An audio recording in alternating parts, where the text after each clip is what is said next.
Some shows talk about one team. Other shows barely talk sports. This show will talk Packers, Brewers, and Bucks every day. It's Wisconsin Sports Daily with Steve Sparky Fifer, served up by Wendy's on 1250 AM and 105.7 FM The Fan. Download the Wendy's app today.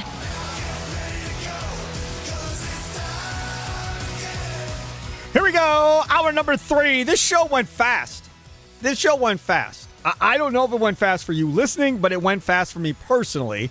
And I'm really looking forward to AJ Pierzynski, Foul Territory TV, coming up here in about 12 minutes from right now.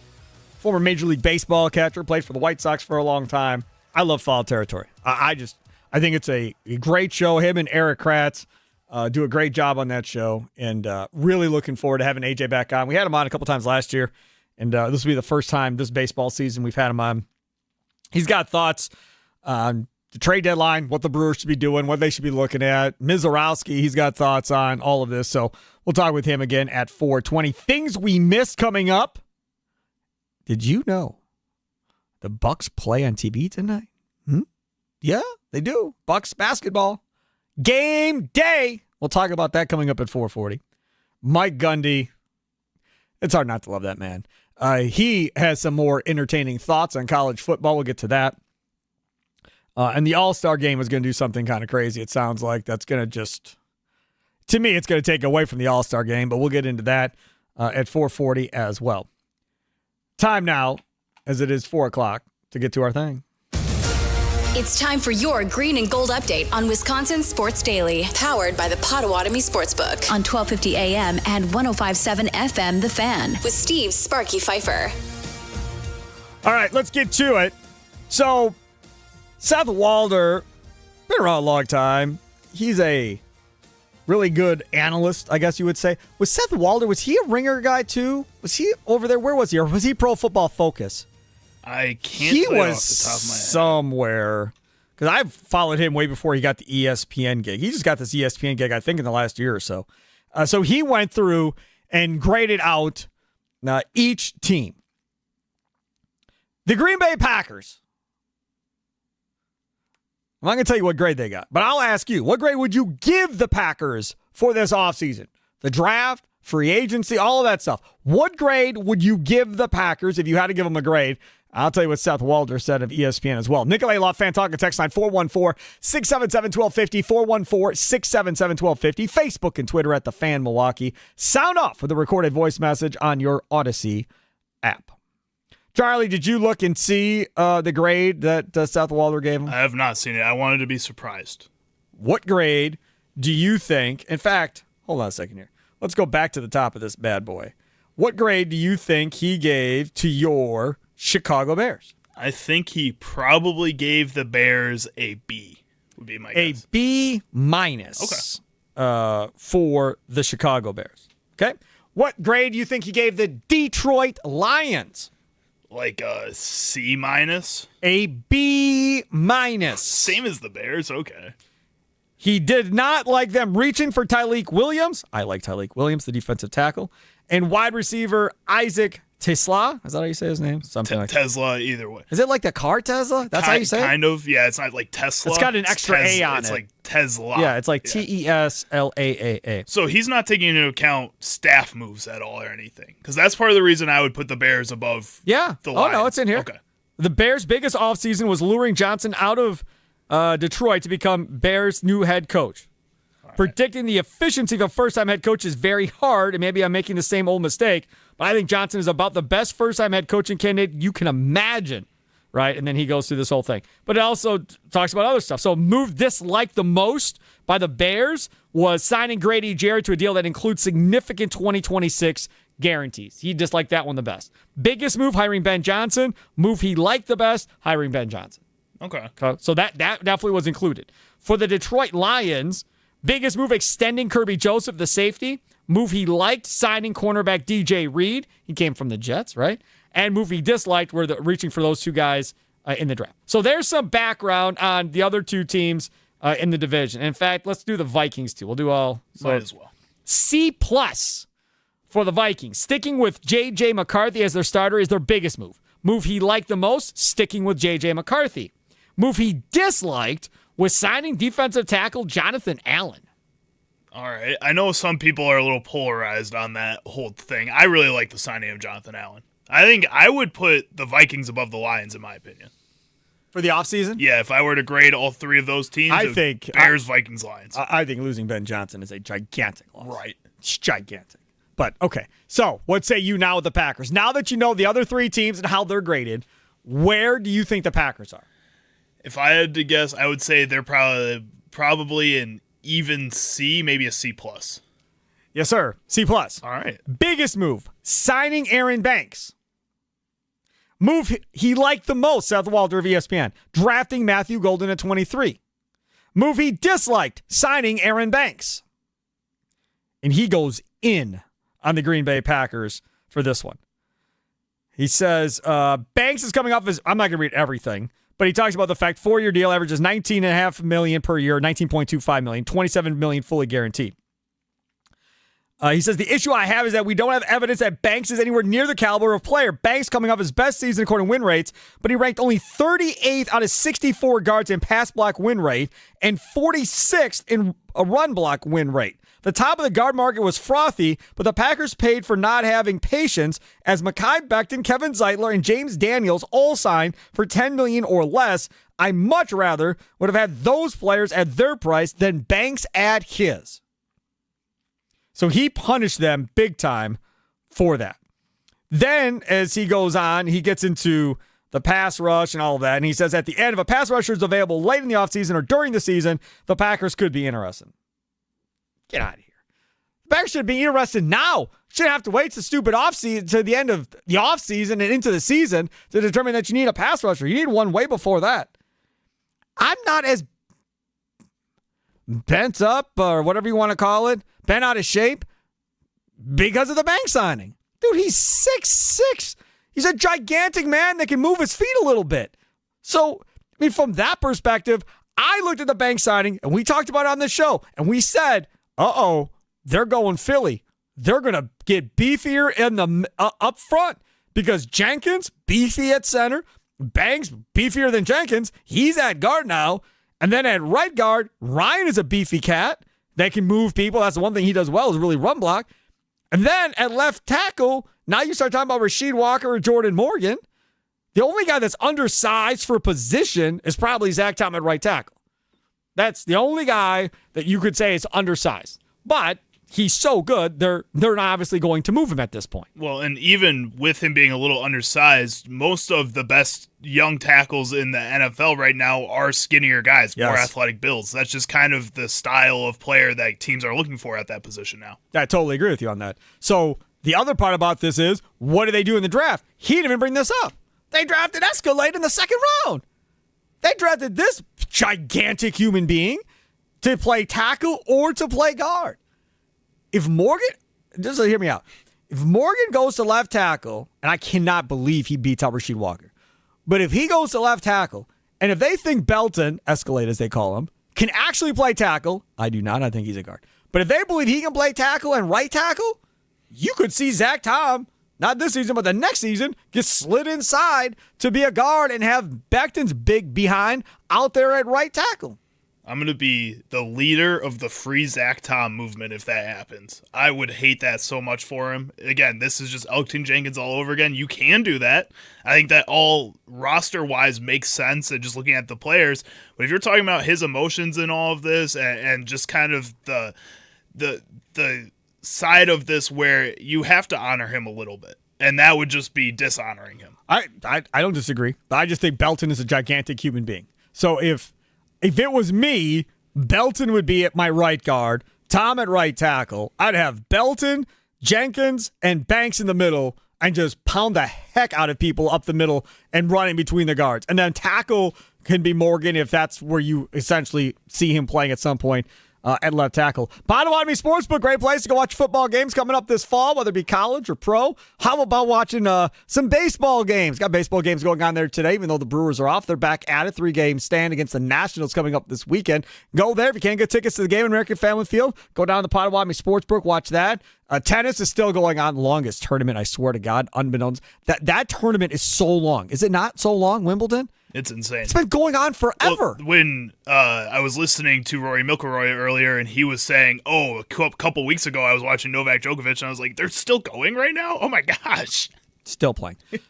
So whether it's that, whether it's racing, golf, whatever, Potawatomi Sportsbook has it on 2,000 square foot center screen. It is amazing. Definitely want to check that out. 6,500 square feet, 2 levels. You can rent out that second level if you like for a party, business function, whatever. That's available to rent out.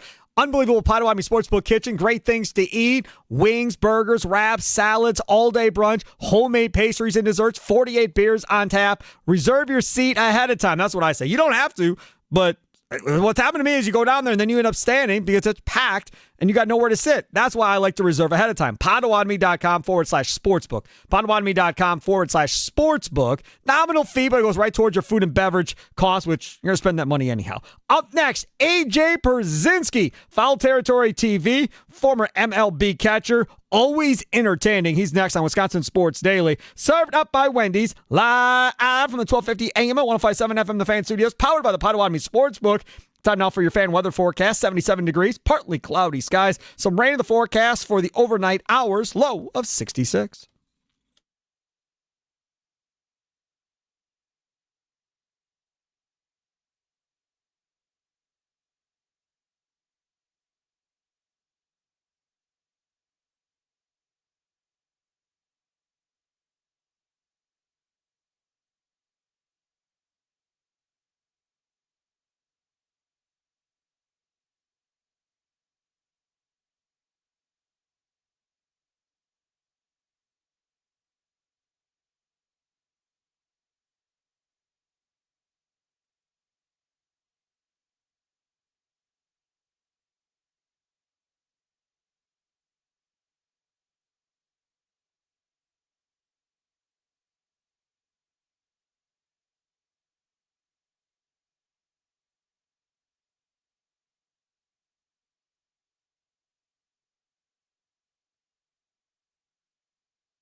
It's Wisconsin Sports Daily, served up by Wendy's as we broadcast live from the 1250 AM and 1057 FM The Fan Studios, powered by the Potawatomi Sportsbook. Steve Sparky Fifer with you. Charlie Hughes on the other side of the glass, producing today's show. Joining us now, one of our favorites. He, of course, from Foul Territory. And that TV show is amazing. You should follow them on Twitter at Foul Territory TV. Follow AJ at AJ Przinsky 12. He is former MLB catcher AJ Przinsky. AJ, thanks for coming on, man. I think the last time we talked was after you ran in the sausage race last year.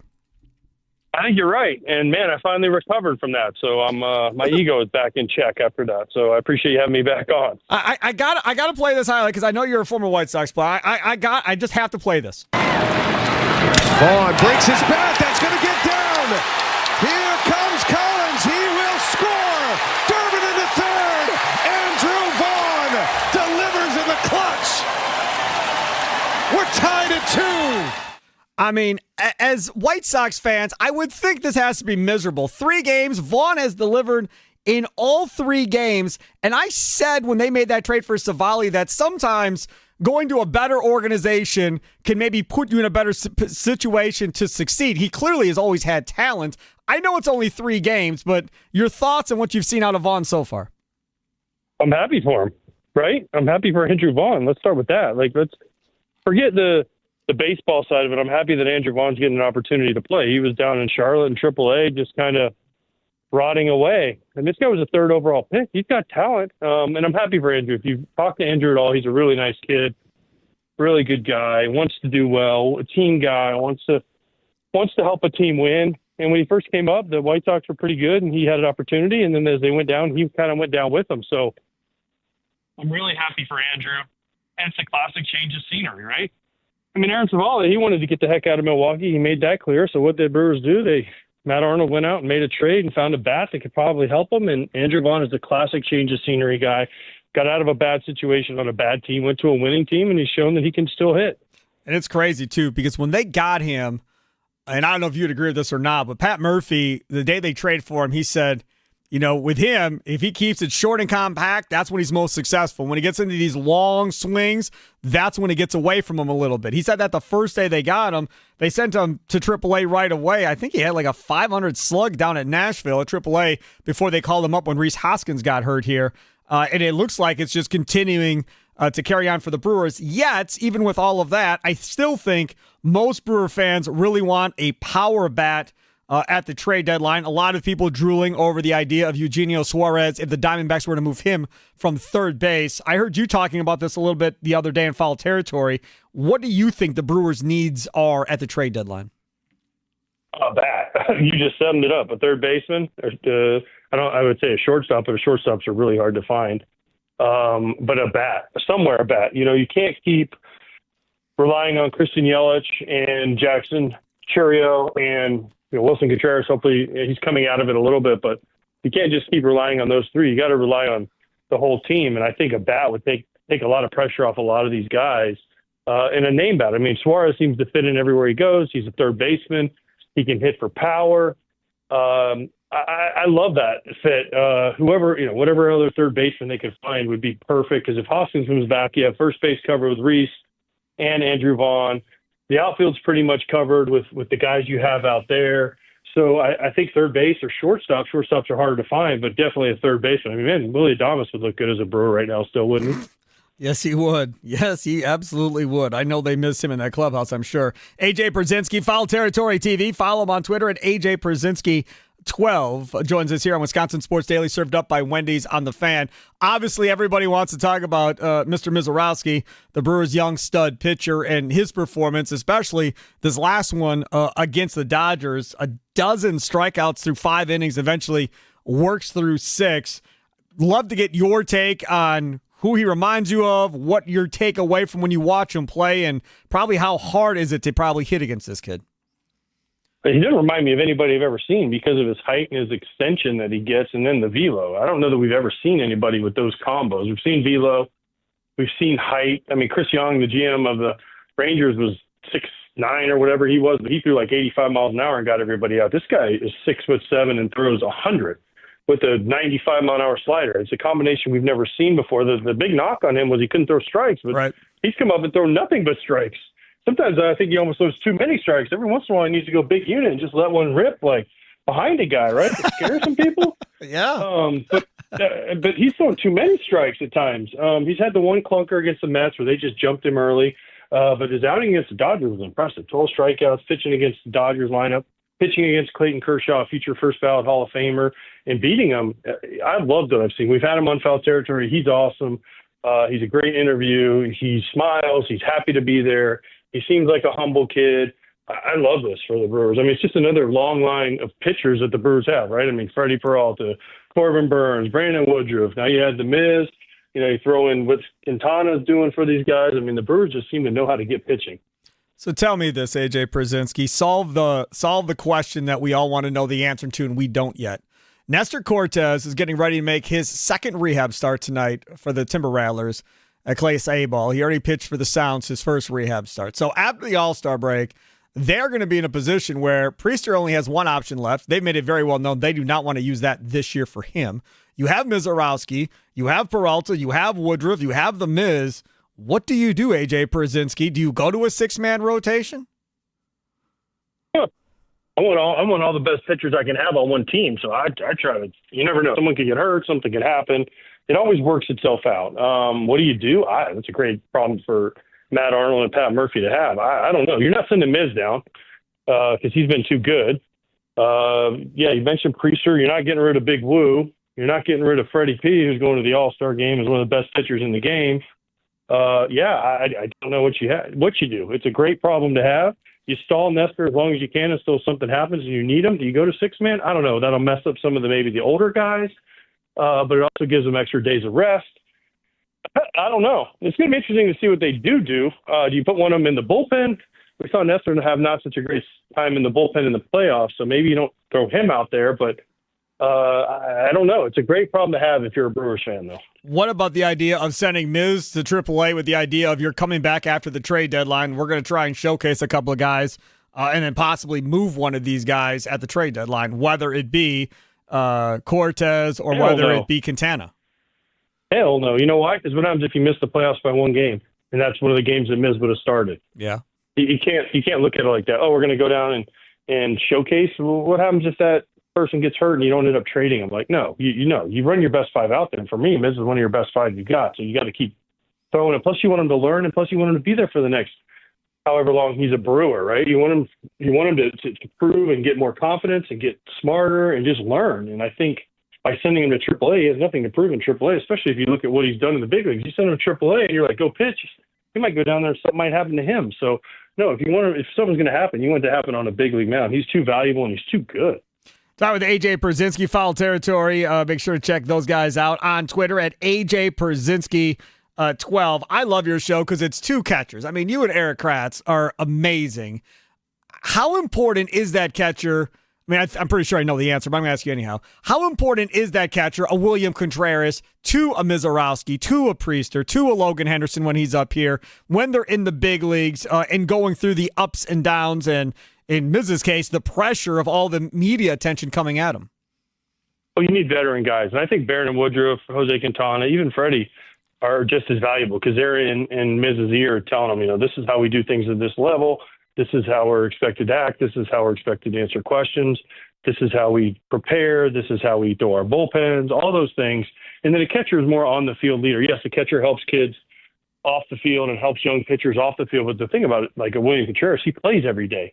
So it's hard for him to be there for the day in and day out, but it's more on the other pitchers to do. And that's why I love the Quintana signing, not only because of his career numbers in Milwaukee, but just because I played with him forever ago and I know what kind of person he is and what kind of leader he can be inside that clubhouse to a pitching staff. So I think it's just as important. But listen, I'll always say catchers are the most important piece of any team. Find me a good team and I'll show you a good catcher. You're not going to have a good team with a bad catcher. It just doesn't happen. I agree. What about the Chicago Cubs?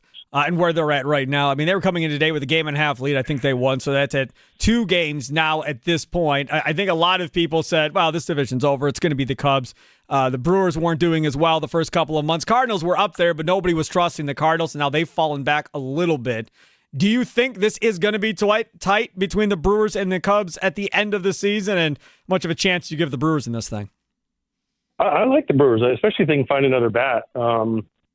Listen, the Brewers always figure out the bullpen. McGill's been awesome in the ninth inning, and Murph and Hookie and all those guys. They figure out the bullpen. The one thing that the Cubs have is they spend money, and they're going to make another move too. But do I think the Cubs are a better team right now? Yes. I'm sorry. I know we're doing Milwaukee radio here, but I'm also a Bears fan, so don't fault me. Oh, what in the world? You don't have to bring that up, man. We wanted to like you, AJ. Don't bring up the Bears thing. There's no need for that. Hey, last time they played, the Bears won, is all I'm saying. So, yeah, I know.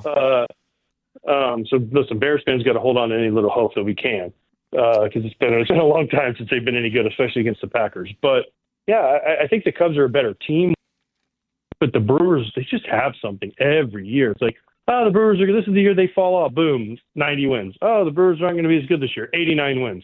Oh, the Brewers lost Corbin Burns. Oh, the Brewers lost this guy. Oh, the Brewers lost Willie Adames. Boom, here they are, right in the middle of it, right? Something about the organization, something about the way they bring the people up, something they're doing, whatever it is, culture, Murphy, Matt Arnold, whatever it is. Oh, they lost David Stearns. Matt Arnold steps in, right? It's like something about Milwaukee. What's the common thread? I guess Antanasio, as much as you want to knock him, he's doing something right. Yeah, you want to knock him because he doesn't spend as much money as everybody else. But as I've stated before, being a Bucks fan too, obviously being in Milwaukee, I mean, they've got a bunch of super rich owners at the head of that food chain that are going into the second luxury tax apron and spending hundreds of millions of dollars in luxury tax penalties. Antanasio and his group obviously cannot do that. However, in Chicago, the Ricketts family isn't poor necessarily. You trade for Kyle Tucker, and he still doesn't have an extension. Are they going to lose that dude? They might if they let him get the free agency. Oh, I mean, goodness gracious. If he walks, because Cam Smith looks like a stud for Houston, right? Yes. So you give up Kyle Tucker for 1 year if he walks, and then you lose Cam Smith too. That's rough, but I don't know. I mean, listen, the Cubs have money. The Ricketts family has all the money in the world if they want to spend it. The problem is a lot of times they don't want to spend it, and they're making hand over fist at Wrigley, especially when they're good.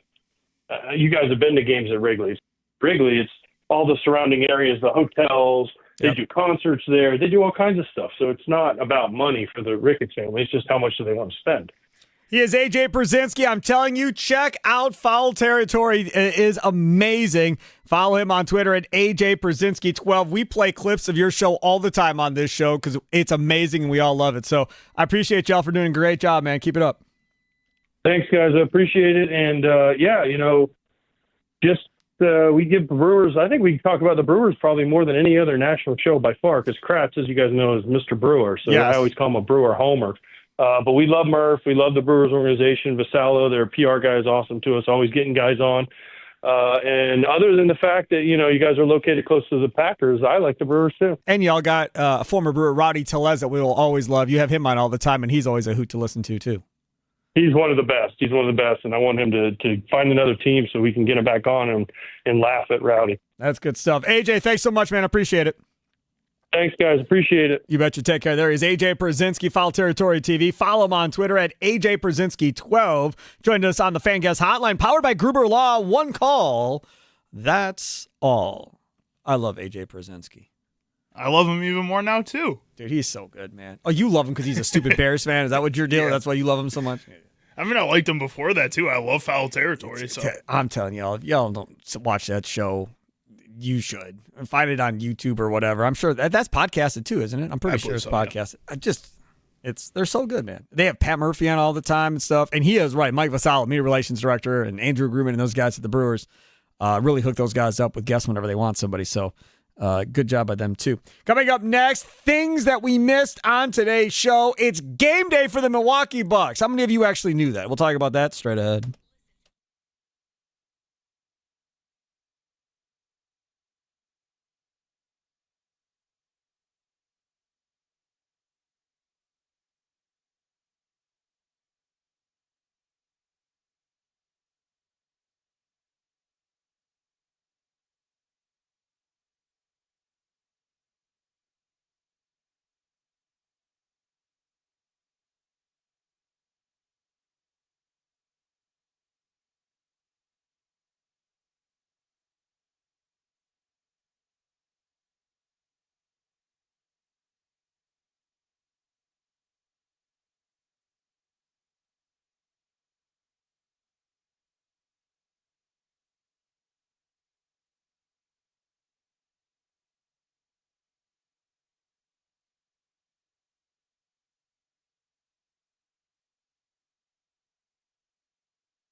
Wisconsin Sports Daily served up by Wendy's as we broadcast live from the fan studios powered by the Potawatomi Sportsbook. Steve Sparky, Fifer, Charlie Usen, other side of the glass. Welcome in. Did you know that U.S. Cellular is having their Us Days event going on right now to July 16th? Did you know that? I knew that. Why? Well, because I talk about it every day. And I know that because I am a U.S. Cellular customer. That's true. I am. Yep. I get text messages for the last, dozen years or so coming to my phone every couple weeks or whatever. Hey, we got this cool thing coming up. In fact, U.S. Cellular, hold on a second here. Let me just call this up. I'm glad I remembered that. I just remembered seeing something. I was on the fox6now.com website, and I saw this the other day. Now let me guess. Now it's gone because now I wanted to bring it up. I knew I should have sent the story to myself so I wouldn't forget what it is. Now I got to find it. It's on the Fox 6 website, and I saw a U.S. Cellular story on the Fox 6 website. I was like, oh, this is perfect. Want to make sure to talk about this when we come on the air tomorrow, because I saw this yesterday, and now, of course, I'm not going to find it. So hold on. Let me Google search what I'm looking for, because I don't want to say what I think it is and then be completely wrong at that point. So let me see here. Hold on. See, live radio. It's okay. Here we go. Ha! I knew it. Fox 6 website. See, I Googled it. See, everybody? It was the Fox 6 website right here. See, I told you. I'm showing everybody on YouTube what good that does. U.S. Cellular is giving away nearly 4,000 free tickets to the Wisconsin State Fair this year. The ticket giveaway is set coming up for Friday, July 11th. That's tomorrow. The Wisconsin State Fair tickets will be given away at 4 U.S. Cellular stores in southeastern Wisconsin. The one at 76th Street in Greendale, you can receive a free pair of tickets. The one in Brookfield on Blue Mound Road tomorrow. North Mayfair Road in Tosa. Sunset Drive in Waukesha. First few people in line at each store will also have the chance to sample the new limited edition Celebration Strawberry Cream Puff, a special treat created to honor the decades-long partnership. So again, U.S. Cellular stores, Greendale, Brookfield, Tosa, and Waukesha. Fox 6, again, has that story. I'm sure the other news stations have that story as well. But if we're being honest, I am partial to Fox 6's website because I love Tim Van Voren. So that's the first reason. And the other reason is I love my guy Anthony Mandela, who used to produce The Big Show, who now is over at Fox 6 and does the digital and does the website. So stay loyal, Charlie, right? There you go. So when you see me as a Walmart greeter later in life, say hi and act like you know me. Don't blow me off. I don't know. I might just walk right by. That's what That's what I'm counting on. Us Days, you count for U.S. Cellular, unlike me for Charlie. Us Days are taking care of everybody that is a U.S. Cellular subscriber, right? You have an exclusive event to celebrate loyal customers with unique offers. This includes big discounts on new phones and tablets, plus other giveaways and events like parking lot parties. And all you have to know about parking lot parties is every U.S. Cellular store that does this can do whatever they want. You have a DJ, food trucks, bag tournament. They can do whatever they want. There are no rules to how big you want to blow this up to be. Find out which one is closest to where you live at uscellularparty.com. Again, uscellularparty.com going up to July 16th. If you can't get to a party, all you have to do is visit a U.S. Cellular store or website and check out the best upgrade offers of the season. Again, been there over a decade or so. Tell everybody about it. Every time somebody complains to me about their cell phone provider, I'm like, I got U.S. Cellular. I've never had any issues. So if you want to stay with who you have, then don't complain to me because I've given you an option of how to fix your life and you choose not to. So that's your problem, right? Pretty simple. All right, things that we missed today. Bucks and Nuggets coming up tonight. I believe it's, what is it, an 8:30 tip, I think it is. Bucks and Nuggets tonight. NBA TV. And you'll be able to watch Tyler Smith and see what he looks like going in his second year. I miss A.J. Johnson. But Tyler Smith, you'll get to see what he looks like. Andre Jackson is playing in this thing? Why is Andre Jackson playing in this thing? That's one of my biggest... He's a third-year player. He shouldn't be playing. That's like G.G. Jackson is playing from Memphis. He shouldn't be playing from Memphis either. This is one of my least favorite things about the Summer League. I think it should solely be first-year guys, so rookies, or somebody who has not played in the NBA at all. So guys, maybe they are 27 years old, but they've only been in the G League. You can play, sure. I would say it should be, that's fine, that's your take. My take would be first year, second year, and any unsigned veteran free agents that are trying to audition to get a job until they still got something. I'd allow those guys. So if Larry Sanders wants to show up at the Summer League and audition to try and play in the NBA again, by all means. Jabari Parker, remember he was supposed to be on their Summer League roster, and then they bailed on Jabari Parker being on the Summer League roster. Never happened. Let these guys come and play with these young bucks, and let's see what happens. I'm all good with Larry Sanders and Jabari Parker if they want to play basketball again and try and audition for an NBA job. I mean, not necessarily in Milwaukee, but they want to come back and play on the Bucks Summer League team over some, two dudes that got no chance of making the team. I'm fine with that. It would add more excitement to actually watching this thing. More people would tune in. You get some of these old cats that come out there and play basketball in the NBA Summer League. I'm excited. I love basketball. I love my Bucks. Giannis is driving me crazy, but I love my Bucks. So I'm looking forward tonight. Seeing Bucks Nuggets, 8:30, NBA TV. Should be a lot of fun. What do we got here? Trell, North Side, you're up. Wisconsin Sports Daily, served up by Wendy's. You're on the Nicolay Law Fan Talking text line. What's up, buddy? Hey, man, Sparky, what is going on, man? You had a Sparky Midday Madness rant earlier, man. Dude, I am so mad. I am so mad at that dude, man. I don't want to end this show being mad. I started this show. Like, right now, you brought it up, and my hands are starting to sweat. Like, I just, no. I'm just not, no. Mm-mm. It's not that serious, Sparky. I'll tell you why. I mean, I think somebody sent in an email or a text or whatever it was, said something about making the first-round picks more valuable or something like that. Yeah, that was on YouTube. That was Turner Tracy on YouTube. Yeah, that has something to do with it. I mean, honestly, from a business standpoint, if you're the Bucks front office, as long as you got an idea about what he's going to do, I don't care less what he's going to say, because if he keeps it out there, then that's going to make things be more, you want teams to think that it's a chance he might leave, because maybe you're able to make a last district. Because I believe that Giannis is waiting for him to make another move.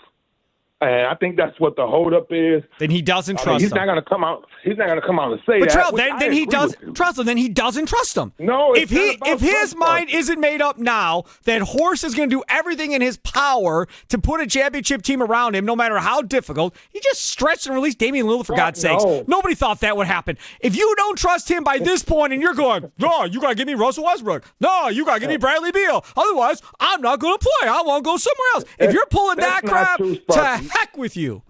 Sparky, see, there is semantics when it comes to business. There are things that happen that don't have to be said, that need to take place. And there's no reason for, in July, Giannis should be talking about, I'm coming back, because technically he's under contract for the next 3 years, in another year with a player option. And he could easily, he could have said that in May. Hey, man, I'm under contract for 2 years, option for 3. I'm under contract. So as far as I know, I'm playing in Milwaukee unless something changes. Sparky, could have ended it. Let me just tell you something real quick. If he says in May, I'm staying in Milwaukee, what team in the league you think is going to help the Bucks facilitate to make their roster better? Who has helped the Bucks? If you can answer that question for me, who has helped them? You're right. Who has helped them? Nobody's helped them. Tyler Turner, they got as a free agent, and they waived Lillard. Who helped them? They signed a wing in Gary Harris. Nobody helped him. This is what I'm saying. This is not just some made-up conspiracy.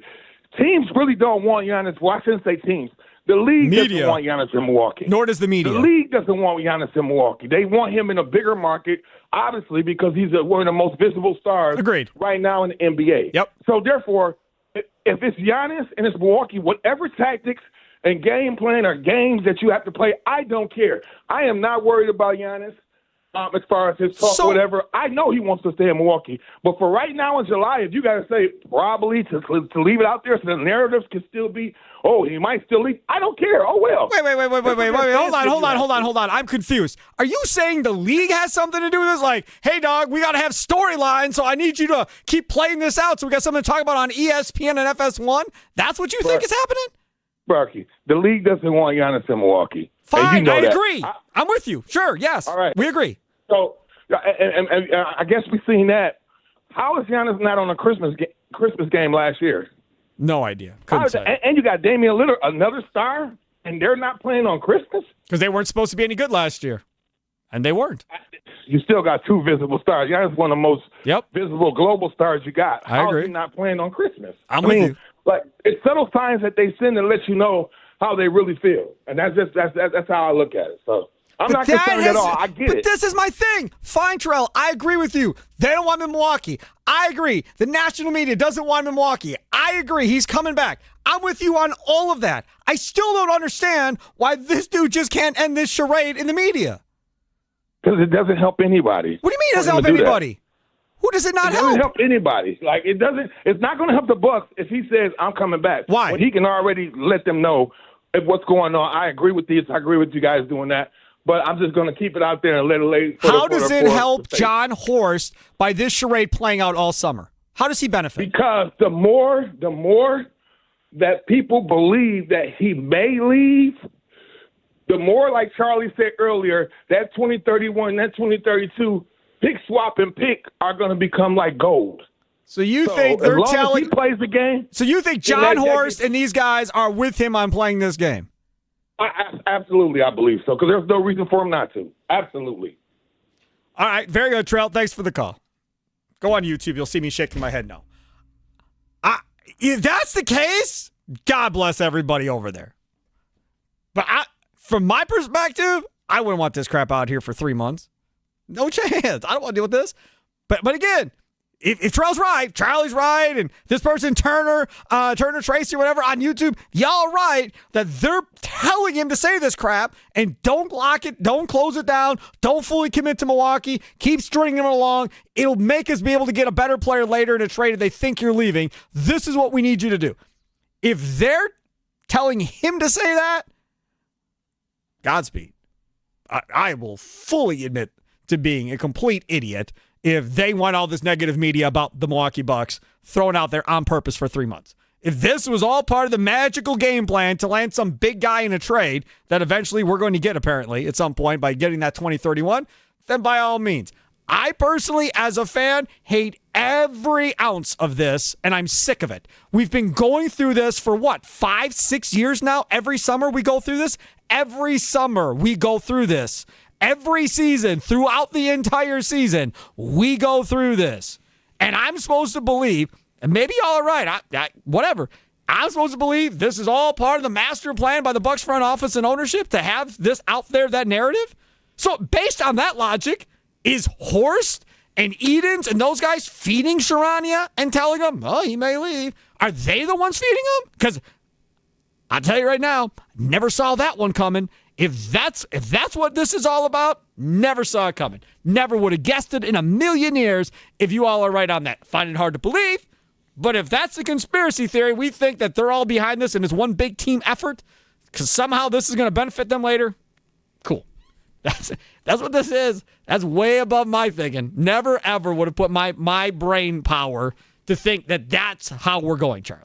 But maybe that's why they're owners and GMs of a professional sports franchise that has won an NBA championship in the past 5 years, and why we're not. Because maybe there are plans that they have. I doubt that that's what's happening. I think it's really just more so Giannis doesn't care about all these people talking about him. The Bucks don't care that much. I'll give you something else, okay? When George Karl was here, when he was the head coach of the Bucks, he loved the circus. He loved going at players in the media. He loved players going at him in the media. He thought it kept him on edge. He loved the circus environment. When things got quiet and things were going good, George didn't like it, right? He didn't. Yeah, I don't like this. I like having my guys on edge, whatever else. So there are some personalities that thrive in chaos. They are comfortable in chaos. They love living in that. What you all are insinuating is that John Horst and the Bucks may be one of those or multiple of those people. I mean, I guess. It never crossed my mind that maybe. I mean, so there are people that like that, is what my point is. Right? George is one of those guys. Fine. But me personally, no. No. I got enough stress. I don't need all this additional stress to try and improve a trade of a 31 first-round pick, and we think that is going to convince an owner because Giannis hasn't fully committed to make a trade. I guess do what you got to do, man. Make it make sense. All right, so Bucks Nuggets tonight. We'll talk about that tomorrow on the show. We will get to that. We are not doing this Giannis thing again tomorrow. So if y'all didn't get in today, that's on you. Feel free. Facebook, you can post. Twitter, you can post. That Ronald Acuna trade thing we talked about the other day, trade proposal by ESPN for Acuna to the Brewers that had Made, Payne, and all these other guys. Tommy Wirtz was all fired up in here yelling at me and Charlie, all that. That thing blew up on social media, huh? Oh, it was huge. Tons of people going back and forth saying maybe they want Acuna. A lot of people that don't want Acuna. Again, I will keep putting this out here. Most of those comments, especially on Facebook, you need to go and watch Ronald Acuna play baseball or watch some kind of highlight tape of him. He is that good. Did you hear me earlier when before Tommy Wirtz left? We were talking about it blowing up. And I said, Tommy, same deal, right? So I don't remember what it's off the top of my head, but Pena, Made, Uribe, Logan Henderson, whatever. Those cats, all those cats, Made and Pena are both going now, because you and I both wanted one of them out. They're all going for Skeens. You know what he did? He did what you did. He didn't say no. He's like, maybe. I mean Skeens and Mizorowski at the front of that rotation for 5 or 6 years? Oh. I still think I like Acuna better than Skeens in that deal. I think I would take Skeens. I think that deal would be pretty close, but like I said before when we were talking about Acuna, I just don't think the pitcher, when you're not playing every single day, you don't have the same kind of value as a player like Ronald Acuna. Yeah, no, I think that's totally fair. I don't have much of an argument on that whatsoever. I'm just saying Skeens and Mizorowski at the front of a rotation nasty, for 5 or 6 years, just dominating people, and then you still got all these other cats that are coming. It's not like they're vacant of pitching in the minors. They got more guys coming behind Tobias them. Myers just won the minor league pitcher of the week. Right. And then you've got other hitters outside of those top two. Now, again, the top two are the top two for a reason, but you still got other guys that are coming that got some pop, that got some power, that can hit the ball a little bit. You got the draft, by the way. That comes up tomorrow night. Not tomorrow night. Sunday night is rounds 1 through 3, I believe, on MLB Network. And then Monday is rounds 4 through the draft is over. We'll have Dan Zielinski III on from baseballprospectjournal.com tomorrow at 2:40. We'll talk about the draft, the Brewers picks, what makes sense for the Brewers at that point. Andrew Wagner will join us from Forbes Sports. We go inside the clubhouse, brought to you by Focus Baseball. Speaking of tryouts, go check out when their tryouts are going on right now at focusbaseball.com. Again, focusbaseball.com to find when they have their youth tryouts going on for their travel baseball teams. So he's at 3:20 tomorrow. And of course, we'll talk about Bucks and Nuggets a little bit tomorrow as well. Enjoy the rest of your night. Have a good one. It's Wisconsin Sports Daily, served up by Wendy's, live from the 1250 AM and 105.7 FM The Fan Studios, powered by the Potawatomi Sportsbook. Sparky here. Have a good night. Toodles!